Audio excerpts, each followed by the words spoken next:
Hi everyone! Welcome to my personal vlog. This is again for another video. And ngayon naalala ko lang yung aking bukol before. Pero ngayon natunaw na siya, no? Gusto ko lang mabigay ng update. And alam ko na sa aking video before, way back 2021, 2022, yung mga pinost ko 2023, marami pa rin nanonood. Kasi nakikita ko pa rin yung mga comments nyo. At kung may time ako dito, nagre-reply talaga ako.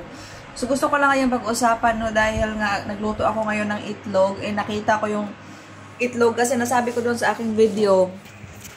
Sorry, kumakain kasi ako, nagkakape. Pasensyahan nyo na yung aking mukha kasi nag-i-emote kasi ako.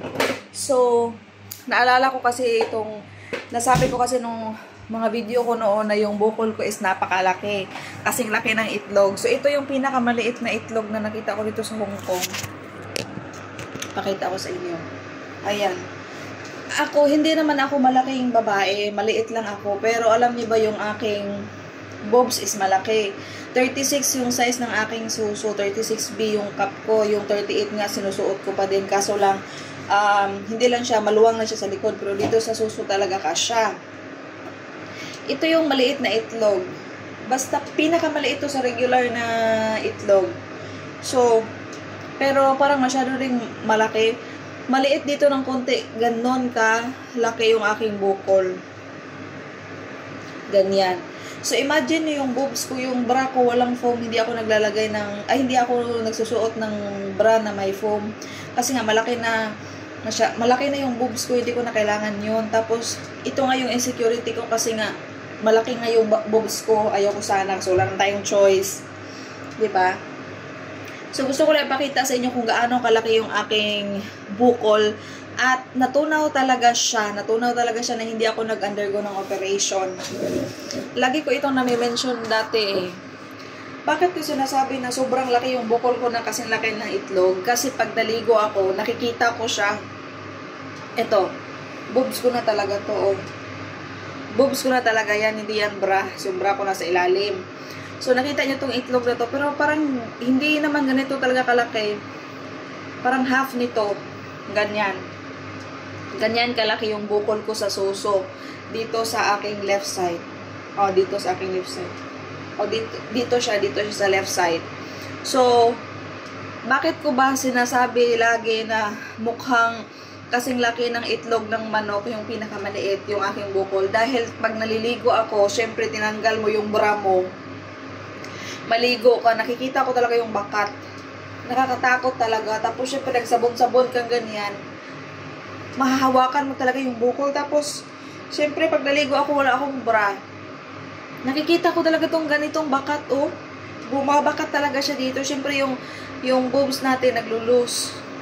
Wala pa naman akong anak, pero pag naligo ako, di ba, pag nakabra ka kasi, naka-push up ng konti. Pero pag naligo ka, syempre maglulus ng konti. Nakikita ko talaga yung hurma ng bukol dyan. Kaya nasabi ko na ganito kalaki. Nang ganyan. Ganyan yung hurma na nakikita ko sa skin pag naliligo ako sa aking bukol. O, kita nyo naman kung ano nakakatakot, diba? Nakakatakot. Pero sa awa ng Diyos, natunaw siya. Healthy living. Uminom ko ng fish oil for 2 years. Bakit ko pinopromote yung fish oil, no? Hindi naman siya gamot sa bukol. Pero yun lang kasi yung gamot na ininom ko. O hindi naman siya gamot, parang vitamins na ininom ko for 2 years. Na ininom ko talaga siya everyday. Constant na pag-inom. Consistent, brother. Consistent na pag-inom everyday. Hanggang sa natunaw yung aking bukol. Wala na akong ibang ginawa. Maliban dyan yung mga healthy food na kinakain namin dito sa Hong Kong. Kahit na hindi naman sana ako nagda-diet. Pero since na dito sa Hong Kong na yung mga gulay, ini-steam lang namin, yung mga fish, ini-steam lang namin. Tapos dito din, hindi sila mahilig sa soft drinks. Hindi sila nagso-soft drinks dito. Yun din yung nakatulong sa akin. Laging healthy living ako dito sa Hong Kong. Laging healthy living ako dito sa Hong Kong, not my choice. Hindi ko choose na maging healthy living, na maging gaton. Kaso lang, kailangan kasi syempre dito tayo nagtatrabaho sa Hong Kong, anong kinakain nila, ganyan din yung kinakain natin. So, nag-less na rin ako kung sa Pilipinas, dati, lagi akong umiinom ng soft drinks. Kasi, di ba, parang nasanay tayo, di ba? Kayo nandyan sa Pilipinas, lagi kayo umiinom ng soft drinks, di ba? Pagtapos na kumain, sarap umiinom ng soft drinks. Pag dito sa Hong Kong, hindi. Nagsimula sa every week ako umiinom ng soft drinks. Kung day off, bumibili ako ng soda. Hanggang sa, parang namalayan ko, hindi ako nakakatulog pag uminom ako ng soda. So, iniless ko na yun. Hanggang sa dumating ako na once a month na lang ako umiinom ng soda. Diba, napakalaking changes yun compare sa Pilipinas. Na halos everyday pag may pambili tayo, iinom tayo ng soft drinks. So, ganun. Maraming mga lifestyle dito sa Hong Kong na kakaiba talaga sa Pilipinas. Healthy yung lifestyle nila dito. Kaya yun din yung isa sa mga nakatulong sa akin siguro na natunaw ang aking bukol. So, hanggang ngayon sa awa ng Diyos, wala na. Dito kasi siya, so magganyan ako, nakakatakot talaga pag naganyan ako, bumabakat dito yung circle, yung parang itlog. So sa mga may bukol dyan, iba't iba kasing klase yung bukol, pero yung aking kasing bukol na yun is lumalaki kasi siya. Yung kaibigan ko, meron din siyang bukol, napakaliit na parang munggo, pero hindi nag-ano yun, hindi gumagalaw, hindi lumalaki, nandyan lang. Pero yung akin talaga, ewan ko, lalo na pag nandyan yung menstruation ko, ay mas lalong lumaki, tapos masakit. So sa mga may bukol dyan, huwag kayong matakot. Kasi sabi naman ng doctor is hormonal imbalance. Kasi minsan yung katawan natin is naninibago, nag-changes ng mood.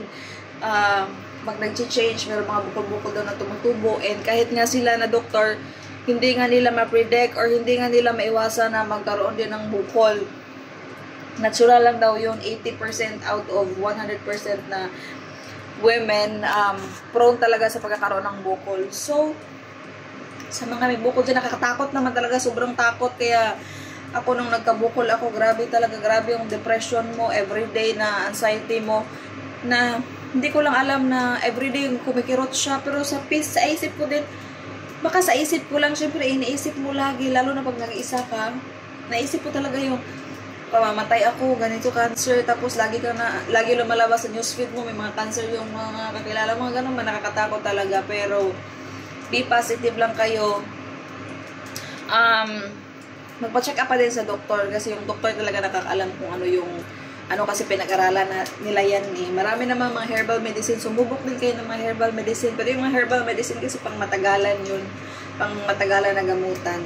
So yun lang, na-share ko lang sa inyo. Dahil marami din nagtatanong kung ano ng update. Pero sa awa ng Diyos ngayon, wala na siya. Sana nga hindi siya bumalik. And so, ngayon, nandito pa naman ako sa Hong Kong. So, continue pa din yung hindi na ako numinom ng mga vitamins or whatsoever. Tinigil ko na yung fish oil kasi may kamahalan din yun. Tinigil ko na. And, healthy living pa din naman ako kasi nandito nga ako sa Hong Kong. So, walang mga seasoning sa pagkain. Doon lang. Salamat!